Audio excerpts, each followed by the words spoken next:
12 octobre prochain aura lieu l'élection présidentielle au Cameroun. Le collectif Union pour le changement 2025 a désigné Issa Chiroma Bakary comme le candidat consensuel de l'opposition face au président Paul Biya. Une candidature qui ne fait pas l'unanimité au sein de l'opposition. Issa Chiroma Bakary s'est exprimé à ce sujet chez nos confrères de France 24. Le terme consensuel peut-être ne convient pas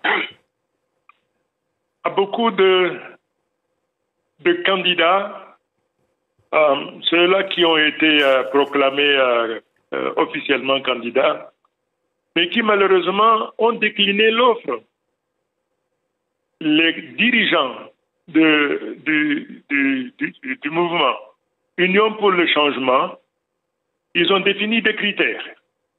Ils ont envoyé à chacun de 12 candidats le document en question afin de recueillir une signature qui valide tous les critères posés par les organisateurs de l'Union pour le changement. J'en ai pris connaissance, j'ai validé, et c'est dans ce cas, naturellement, que ma candidature, qui a été soumise aussi bien à la société civile dans ses composantes qu'à la classe politique de manière générale. Pourquoi voulez-vous que je renonce à cette démarche populaire, voulue par la société civile, par ses composantes, voulue par une cinquantaine de partis politiques aujourd'hui? En vertu de quoi voudriez-vous que je renonce à cette chose? C'est un privilège extraordinaire, madame, que d'être ou d'avoir été désigné par des représentants de la société civile. Vous avez les présidents des syndicats de mototaximens avec plus de 100 000 personnes. D'autres organisations avec une population au moins aussi égale, sinon davantage. Syndicats des enseignants. Maintenant, plusieurs partis politiques. Vous pensez, vous êtes en train de suggérer qu'il faut l'unanimité. Madame, il ne faut pas rêver. Le parti au pouvoir aujourd'hui qui se sent menacé dans son âme fera tout pour qu'il n'y ait pas, comment dirais-je, unanimité.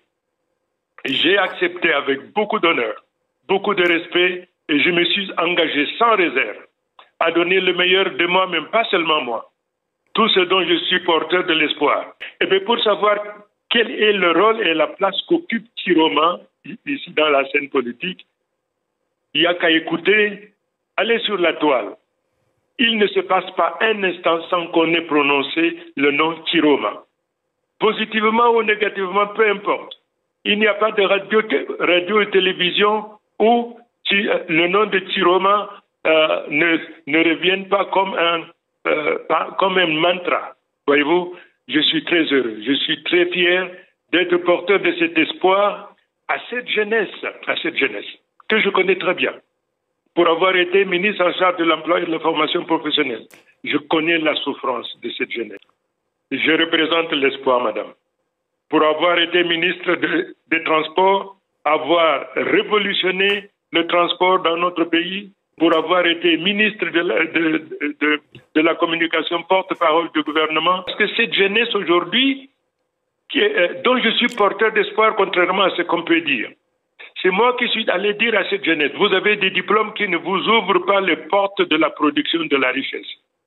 Notre système éducatif présente un handicap majeur et moi, président de la République, je vais donc faire auditer, organiser les états généraux de l'éducation parce que notre éducation a privilégié plus de gestionnaires de richesses que d'inventeurs, de créateurs de richesses.